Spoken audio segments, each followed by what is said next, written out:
Welcome to Nasdaq Trade Talks. I'm Jill Malandrino, global markets reporter at Nasdaq, with daily insight on the Nasdaq 100 index, or the NDX, which is made up of 100 of the largest domestic and international non-financial innovative companies listed right here on the Nasdaq stock market. The NDX has been the barometer for U.S. large cap growth and also one of the best performing indexes over the last decade and a half.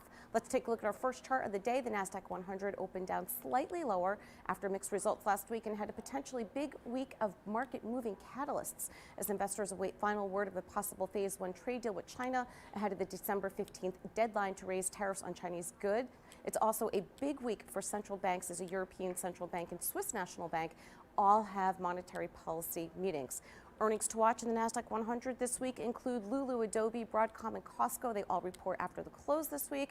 Let's pull up a year-to-date chart on Costco. Clearly, the chart echoes the strength of the consumer theme, driving the broader market all year. Analysts expected to deliver a year-over-year increase in earnings on higher revenue when it reports results on the quarter ended November 2019. This will be on November 12th after the close. Consensus sees $1.71 in earnings, which represents a year-over-year change of 6.2%, while revenues are expected to be in about $37.5 billion. That's up 6.7% from the year-ago quarter. If Thanksgiving spend proved to be strong, that could possibly translate into holiday spending as well. We'll all be taking a look at that as it reports in the following quarter. From the Nasdaq market site in New York, I'm Jill Malandrino, global markets reporter at Nasdaq.